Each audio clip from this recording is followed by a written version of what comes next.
Was geht ab, Freunde der gepflegten Steroid-Unterhaltung? Wir sind back mit einer neuen Reaction. Heute an meiner Seite der wunderschöne, pralle, gut aussehende Justin. Und wir haben für euch heute ein ganz besonderes Video rausgesucht, nämlich ein Video von dem YouTuber, den ich mir überhaupt nicht geben kann, Greg Doucette, mit dem Bodybuilder, den ich wahrscheinlich am meisten mag, Jay Cutler. Und die beiden reden über Jay Cutlers vergangenes Cycle. Und ich glaube, das ist das erste Mal, dass Jay Cutler öffentlich über seinen Steroidkonsum redet.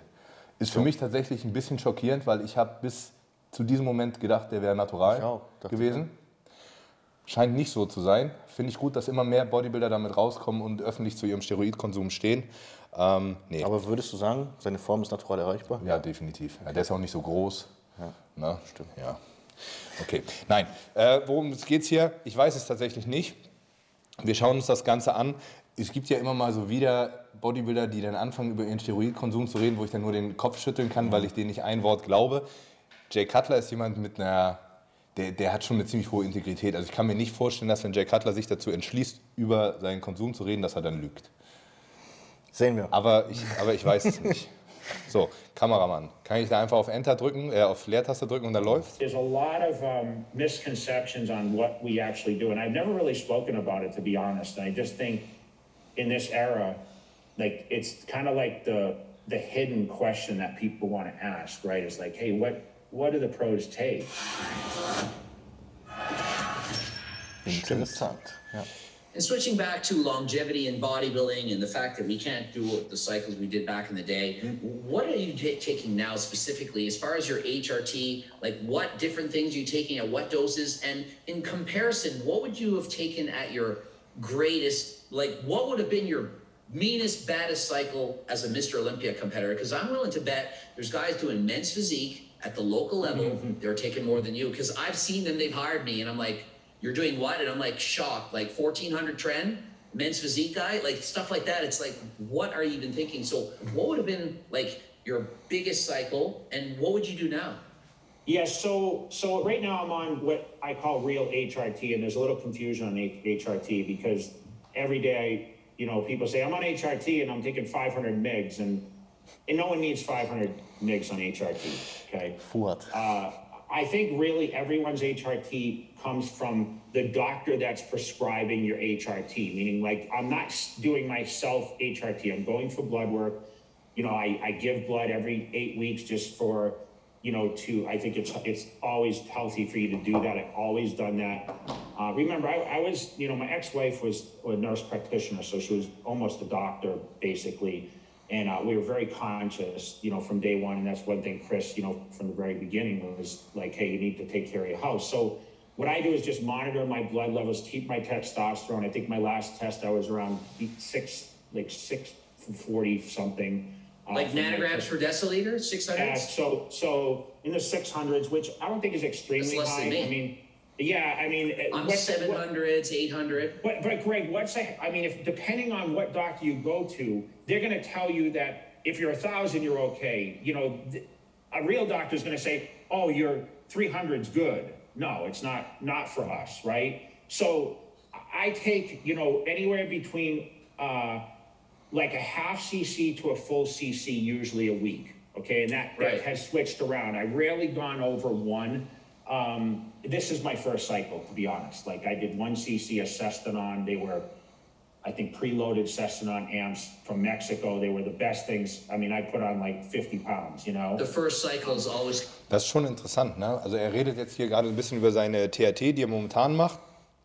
Und er ist so bei 6 Nanogramm pro Milliliter, ne? Wäre das umgerechnet, das wäre, glaube ich, unser Referenzbereich. Ich weiß gar nicht, was wäre. Also er ist so im mittleren, oberen Referenzbereich, was auch gut ist. Ganz wichtigen Punkt, den er anspricht, nicht bei jedem Menschen ist eine TRT gleich. Ne? Ja. Nur weil ich 250 Milligramm Testosteron in der Woche nehme, heißt das nicht, dass ich dieselben Blutwert habe wie du auf 250 Milligramm. Deswegen ist es auch immer Quatsch, wenn Leute ein Blutbild machen, um den Testosteronwert bestimmen lassen, um zu wissen, ob ihr Testo unterdosiert ist. Jedes Mal kriegen wir die Fragen. Das kann man nicht rauslesen. Also Bioverfügbarkeit und wie schnell du Stoffe verstoffwechselst, ist extrem unterschiedlich, von vielen Faktoren abhängig. Das heißt, und er sagt, er nimmt so zwischen einem halben, also 125 bis 250 Milligramm in der Woche. Und das glaube ich ihm auch so. Also Aktuell bestimmt. Safe. Und er hat auch damit angefangen, ne? Ja, sagt, sein erster Cycle war eine Suster in der Woche, also 250 Milligramm Testosteron. Und 50 LBS zugenommen. 25 Kilo, ja. Das zeigt halt Genetik. Das ist schon crazy, halte ich aber nicht für unrealistisch, weil ich überlege, ich habe auf meinem ersten Cycle 250 Testo alle 4 Tage, also schon ein bisschen mehr, fast das Doppelte. Allerdings ein Urlaub-Testo, wo ich mir nicht sicher war, ob es gut dosiert war, habe ich auch innerhalb von einem Jahr fast 30 Kilo, das ist 60 Pfund zugenommen. Also das ist schon, das ist realistisch. Ja. It's going to be the best. Yeah, Even like, at a and lower dose. That's why people start out with too much. You Yeah, said so- 6 things. It's like, why? So if you're, before we jump into it, someone doing their first cycle, you do not need more than 1 cc of testosterone if it's legit. The problem is the stuff out there today is not what it was back in my era, right?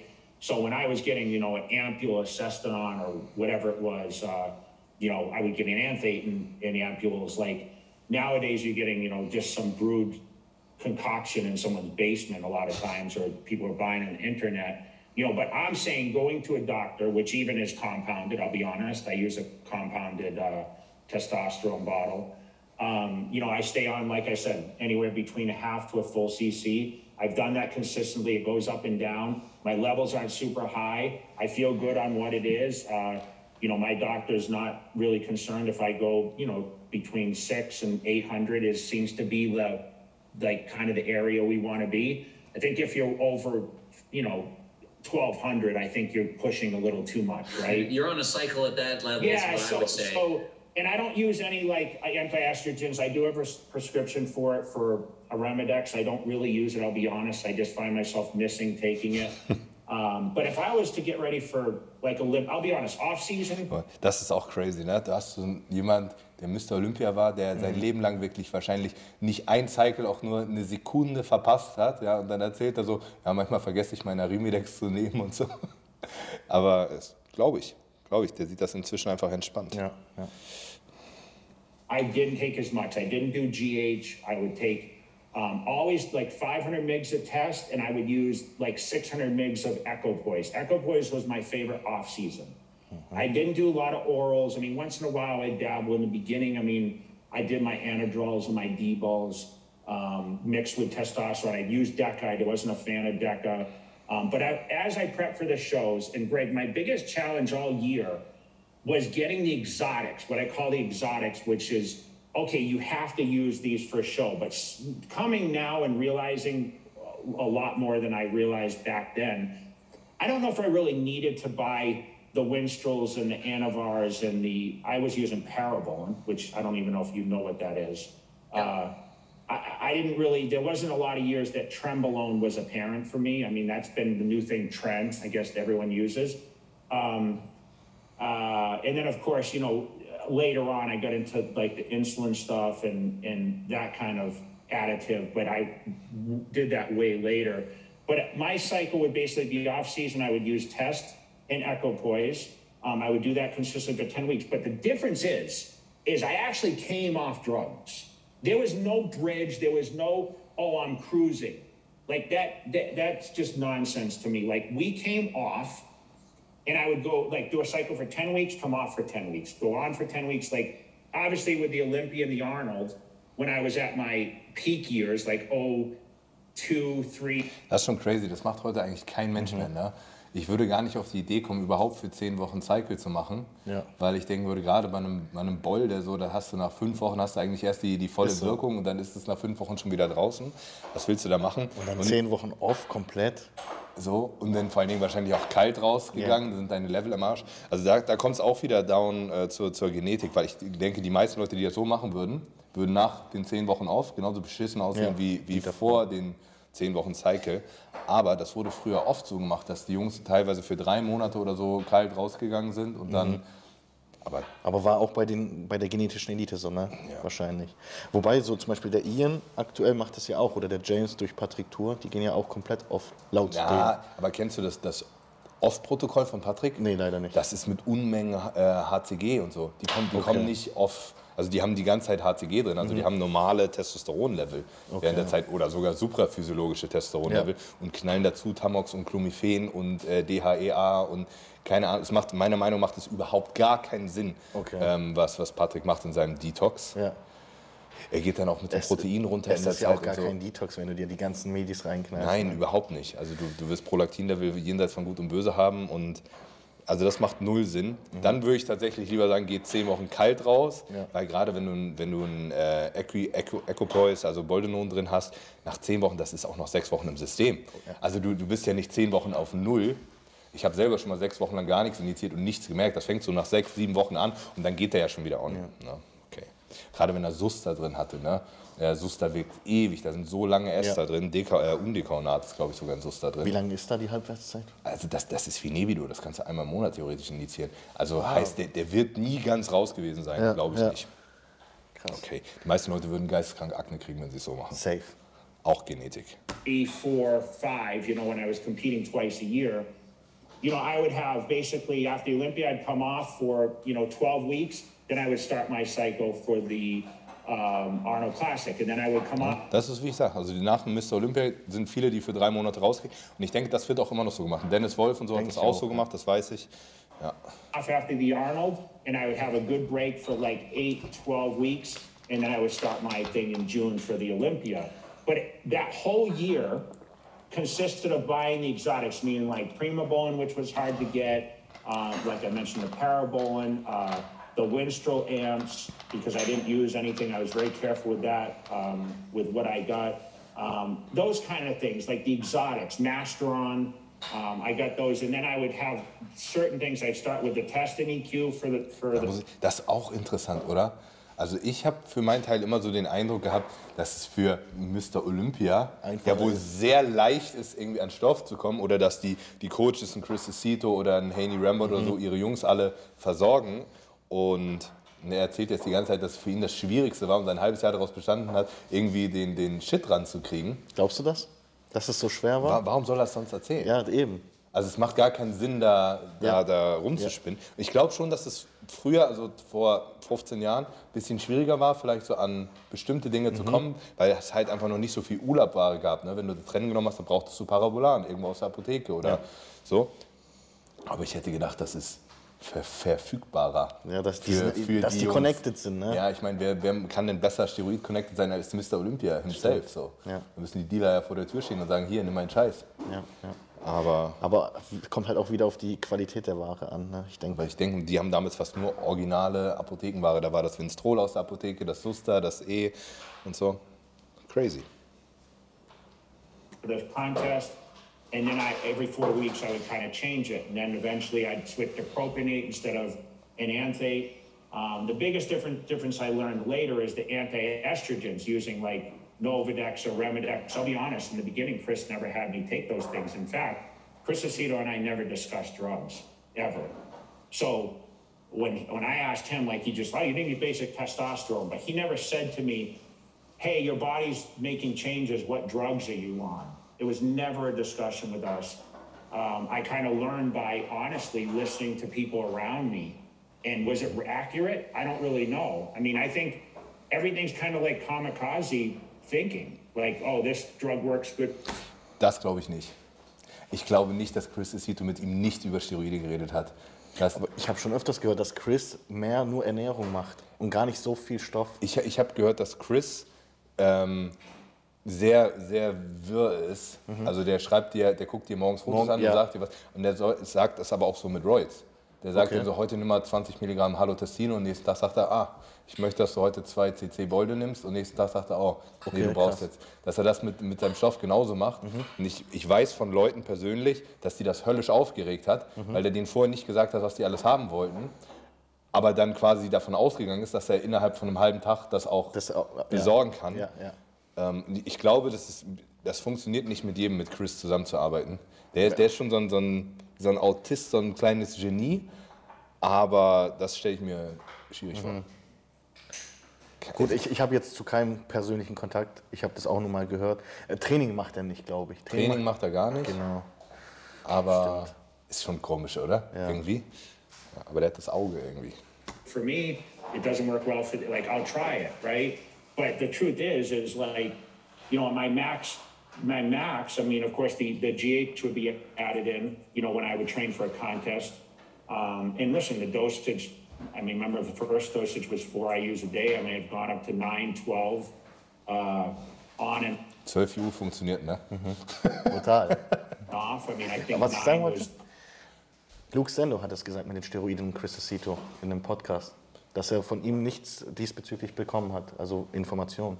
Deswegen, also Luke Sendo hat es irgendwie auch auf eigene Hand gemacht. Okay. Aber es, Vielleicht ist es so. vielleicht bei manchen Aber ich Leuten- habe es auch schon anders gehört. Ja. Vielleicht macht das auch nicht mit jedem gleich. Vielleicht Eben. denkt er, wenn du weißt, was du nehmen sollst, dann... Ja, ja. Gut möglich. Ich kenne das noch so hier aus dem Olympic in Hamburg, ne? Damals, die Vorbereiter. Das war auch so nach dem Motto, wenn du gut aussiehst, siehst du gut aus, ist mir egal, was du nimmst. probably the best sitting area for me. Like that seemed to be just like around the testosterone. You know, listen, I've done 1,000 a week of tests, but 500 was my sweet spot, if that makes sense. You know, I toyed with insulin. I mean, I toyed with insulin from probably 2001 to I absolutely stopped in 2004. I never used it again after that. In fact, I started working with Hani Rambod in end of 2008, and I remember he was absolutely against it. You know, we used what we call metformin instead, which is like glucophage. That we used a little bit off season just to make the muscles a little more, you know, taking the carbohydrates a little better. But man, like, you know, I could talk all day about like cycles. Das glaube ich auch, weil ich glaube, das ist aus dem Matt Jansen, der hat auch das Insulin zum Beispiel beim Nick Walker rausgenommen, weil wenn du einen Bodybuilder hast, der hat schon so viel Muskulatur, weil ich meine, zu dem Zeitpunkt war Ronnie Coleman noch da und ansonsten gab es niemanden, der so viel Muskeln hatte wie Jay Cutler. Und ich glaube auch nicht, dass ihm das Insulin da in dem Falle noch was Gutes getan hat, weil eigentlich wollten sie nur Taille ein bisschen runterbringen, die Condition bringen und so. Und das kann es natürlich, Insulin, HGH, viel HGH macht die Haut dick. Das glaube ich ihm tatsächlich. Dass er dann gar kein Insulin mehr benutzt hat? Ja, Oder wie? dass ich glaube ihm die 12 Einheiten HGH tatsächlich nicht, weil ich schon von vielen Seiten gehört habe, dass Jay Cutler dafür bekannt war, einen Pengenus am Tag zu nehmen. Dass er Metformin benutzt hat mit Hani, das glaube ich. Aber ja.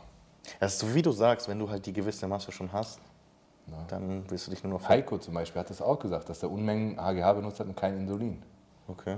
Und ich glaube, das wurde früher viel gemacht. Ist die Frage, ob es so schlau ist. So whatever, and I know it's kind of mixed matched all over the place, but you know, it was pretty much the basics where, I'll be honest, all the things I just said, minus the Parabone, because it's almost impossible to get, like, this is what Joe Blow in the gym tells me he's taking right now.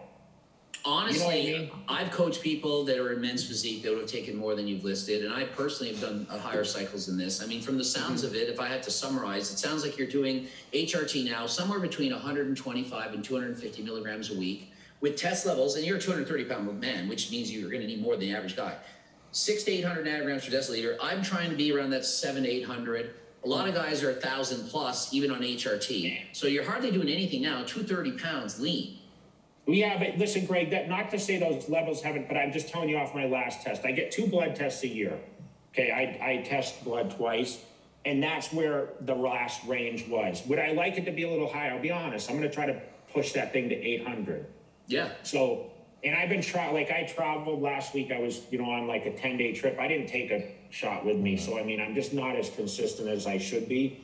And I guess shame on me because, you know, sometimes missing that is almost worse than, you know, than using it, right? But I don't care as much now. You know what I mean? Like, my body's at like a point where I look decent. I want to know, I go by more how I feel. Back then, I was like all about, oh, am I full enough? And, you know, that's the one thing about the GH that, you know, I think is totally overrated. If you said to me, what's the most overrated thing I did, it was probably the GH because it worked well like the first or second time I used it. I believe that it kept me fuller and they say it helps lean you down. I hear these people say, oh, I can eat ice cream and tons of garbage on GH and I stay lean. That's bullshit. Like, it doesn't work like that. You don't just shred body fat off. And it's expensive, right? I mean, it's expensive. And I think, I would use it several times a day. I started just taking it once before I went to bed is the first time I used it. And it ended up being, like I mentioned, I was taking up to 12 a day. So, I would take, increments of 2 IUs, in between meals and whatever else. And I don't really know what worked best. I just did it because it was just protocol. And, obviously I made it to the highest level, but, for me, like I said, naturally I was tremendous. I was tremendous in the gym. I was strong. But once I enhanced myself, it made a huge difference, It just goes to show how much important the genetics are. And your genetics, if you have great genetics, use a little bit, you're going to go a long way. And as far as GH, I have made videos saying it's the most overrated thing you can get. Everyone I've coached that doesn't take it thinks, well, if I took GH, that's what's missing. That's not going to turn me pro. And I'm only on 500 tests. If I took 1,500, then I turn pro. Everyone thinks if they take enough drugs that they'll eventually win. It's not the case at all. You're a proof of this. And you've even said you've done your Mr. Olympia. Das stimmt. Ja. Wenn man nicht auf wenig auseinanderfliegt, dann wird man es auch nicht auf viel tun. Natürlich passiert mehr mit mehr, aber wenn auf wenig nicht schon sehr viel passiert, vergesst es, dann habt ihr nicht die Genetik, um irgendwann 120 Kilo hart zu wiegen. Safe. Ganz simpel. Auch so unterschreiben. Ja. Und GH ist auch nicht so der Gamechanger, wie die Leute denken, weil das ist alles, was teuer ist, wird so mystifiziert. Increlex ist, glaube ich, das Mieseste, wo alle denken, Increlex ist der heilige Gral. Und jeder, der schon mal Increlex benutzt hat, wird dir sagen, ja, das kostet halt 800 € die Flasche und bringt einen Scheiß. You then go off completely. Everyone else seems to think you have to stay on 750 tests a week in the off season, and then you just go crazy on the doses, 5,000 milligrams a week leading up to show. But the more you take something, you get better and better and better. Eventually it flattens out. Then it actually makes you worse. If you keep increasing doses, Tren in particular, if you just keep taking more, eventually you can't sleep. Like, have you used Tren? Yeah. I've used it, but you know what? I'd be lying if I remember like how I used it. I treated it like, with Parabon, it was 76 milligrams. We used 2 a week. Yeah. That's all we needed. It's so nothing. I used 700 Tren for a week. Yeah, Tren scares me. Tren scares me a little bit because all I hear is like how hard it is. But I know like it's big in the powerlifting world, right? A lot of guys, it makes them aggressive, right? Bodybuilding and powerlifting. So, and I know, it gets you leaner and basically, I used to use like these Phenoplex tabs. I don't know if you know what that is. So they would grind them down and basically, they'd be in a oil. And, I remember doing that. And I think that's kind of where the early Tren days, right? Probably early 2000s would have been. Yeah, yes, I've used it, and if I'd be lying if I tell you what I took, but I would tell you it wouldn't be close to even what you mentioned, 700, because, like I told you, I would be on, the 600 equipoise and the 500 test, and, unless I used Anadrol 50 here and there or whatever, I did that the last couple of years I was competing and, a couple. Er hat auch eine Sache gesagt, die mich ein bisschen gewundert hat. Er hat gesagt, er hat keinen HGH in der Offseason genommen. Hat er das gesagt? Ja, und dann habe ich kurz überlegt, dass das Bullshit ist. Dann habe ich aber mal überlegt, das war damals anders. Jay Cutler, der hat ja nicht nur den Mr. Olympia gemacht. Ne? Die haben immer Mr. Olympia gemacht und dann die Arnolds gemacht und zwischendurch Wettkämpfe. Ja. Ich glaube ihm, dass das in der Offseason nicht genommen hat, weil er ja auch 3/4 des Jahres in Prep war. Ne? Hat er ja auch vorhin gesagt, dass er irgendwie 12 Wochen aufgegangen ist an Mr. Olympia und dann ging es ja wieder in Prep. Genau. Also da dachte ich erst, okay, erzähl keinen Quatsch, aber das glaube ich ihm tatsächlich. Gut möglich, ja. Tabs a day and there was just enough. It's like after a while, what really works, right? And then 4 weeks down, the oil start coming out. I might take a little probe, but I would use Winstrol's and a little bit of, I'd use Winstrol and Halotestin. I was going to say Halotestin. I was using your show contest prep. But that was mostly oral form, and then I'd use my clenbuterol, which I hated, probably the most hated thing I used because it would make me shaky. I'd use that 2-on, 1-off schedule, just like 2 or 4 tabs a day or something like that. And I had all to certain protocols I followed, but it was never truly the exact same through my whole career, if that makes sense, because a lot of times I couldn't get stuff, Right. It wasn't like I was going to my doctor at this point and saying, hey, I need this, this, and this. This is kind of like out and about and just saying, okay, what can I get? Most of it was from Europe.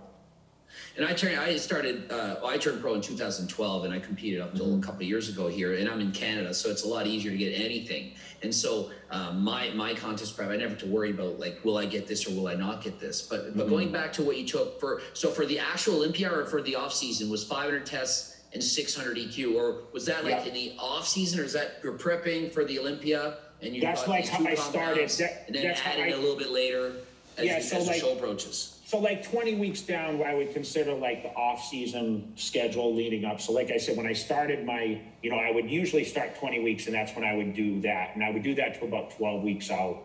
And then I would start like implementing like, Primobolan and maybe some Anavar and all that kind of stuff, switching it up and following a better protocol with that. Like I would take the EQ out, add like Primobolan in there.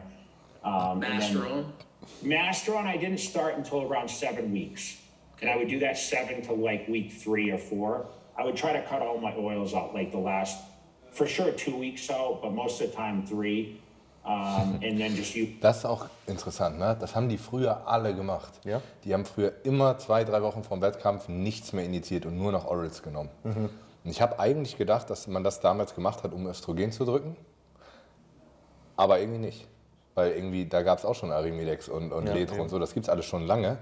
Aber es ist ja so, dass zum Beispiel auch Testosteron unabhängig von Östrogen Einfluss auf Aldosteron hat. Also es ist schon so, auch wenn die Leute sagen, dass Tren trocken macht, Tren hält auch Wasser. Also ich habe es tatsächlich noch nie ausprobiert, weil ich so auf meine Diuretika und so Verlass habe. Natürlich funktioniert das, aber man müsste das eigentlich mal testen, alles ganz rauszunehmen und gucken, ob der Look ein bisschen anders ist. Aber Droster würde doch Sinn machen bis Ende, theoretisch, weil es wird dein Look verbessern, oder? Ja, weiß nicht. Vielleicht geht es auch so ein bisschen um Entzündungsreaktion, dass du nicht irgendwo einen Abszess noch auf den letzten Drücker kriegst und so. Used a little bit of propionate, and I really didn't do a lot of propionate because it really knotted me up. My body didn't react well to that. But most of the time, I would just be taking orals like the last 2 weeks prior to the show, and no shots, just in case of any issues. In 2007, I had a bad infection from Winstrol in my shoulder, and I almost lost the Olympia to Victor Martinez that year. And I just had a really bad infection, and it affected me, and I was scared after that. So I made sure I stayed away clear of all my stuff for sure after that point. I really think people listening to this are going to be shocked. They're not going to believe it. Like I believe it because I'm involved in the sport, but other people think that everyone has to blast everything and then the show ends and you're going to keep blasting, but you're actually taking time off and you're doing 10, 12-week cycles, go for a bit, take some time off, rest and recover.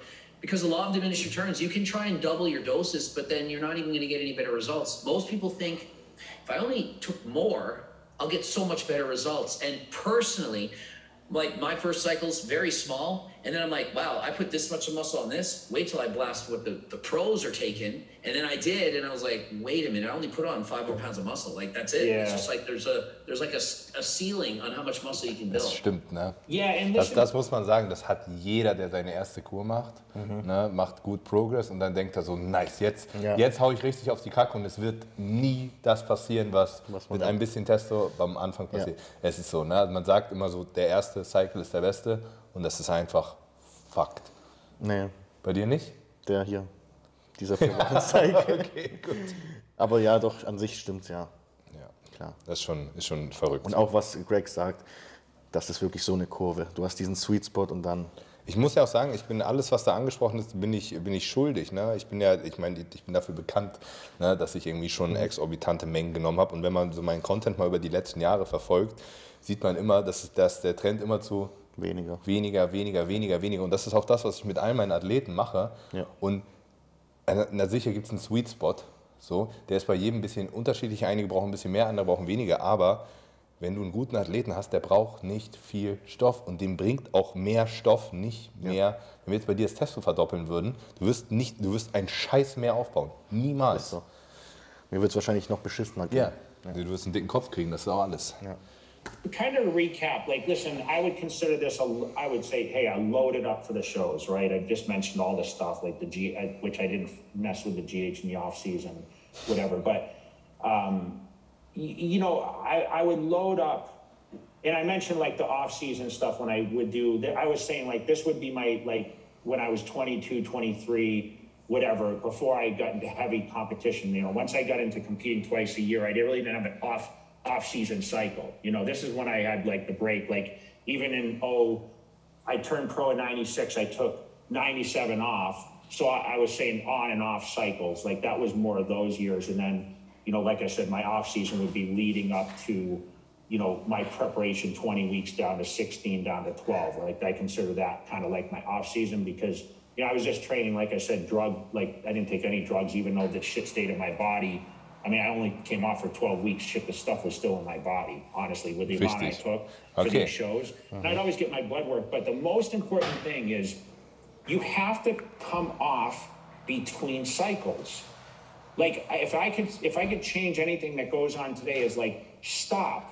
Even now, like my doctor sometimes will have me come totally off my HRT.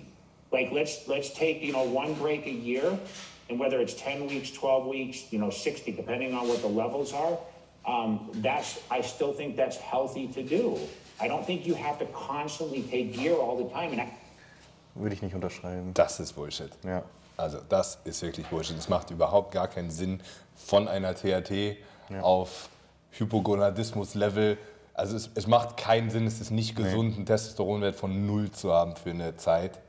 Also das ist ja der Sinn einer Ersatztherapie. Dass man zwischendurch mal wieder auf normale Level kommen sollte, wenn man cycelt, das ist klar. Das ist auch das, was wir mit dem Bridgen machen. Das muss man vielleicht tatsächlich mal ein bisschen überdenken, weil wenn du hast jetzt einen Athleten, der hat echt 12 Wochen wie ein Behinderter geballert und dann gehst du mit dem von da 6 Wochen auf TRT, dann hat er die ersten 4 Wochen immer noch den anderen Scheiß drin, 2 und dann geht's wieder on. Also das sollte man schon länger machen. Ja. Aber dieses komplett aufgehen ist halt eigentlich sinnlos, mehr oder weniger. Ja, das würde ich nicht machen. Also man muss immer, was ist die Kernaussage dazwischen? Ne? Ja. Nicht durchballern, das stimmt schon. Ja. Ne? Ich mache zum Beispiel mit den meisten Athleten nach dem Wettkampf so, dass ich die 2 Wochen lang einfach, wir haben sowieso nur kurze Ester drin, aber ich lasse die 2 Wochen lang gar nichts injizieren und starte dann mit einer echten THT 125 Milligramm in der Woche. Das ist meiner Meinung nach der gesündeste Approach, als komplett crashen zu lassen, weil da hat auch keiner was von. Aber man braucht die Pausen zwischen den Cycles. Ja. Okay, aber macht bitte keine Pause, wenn ihr auf THT seid. I don't know where this came about that you have to bridge with like a cc or 2 cc's or whatever it is of testosterone. It's absolutely wrong. You know, all of us pros, we all came off. Ronnie Coleman came off. I came off. I mean, they drug tested us one year.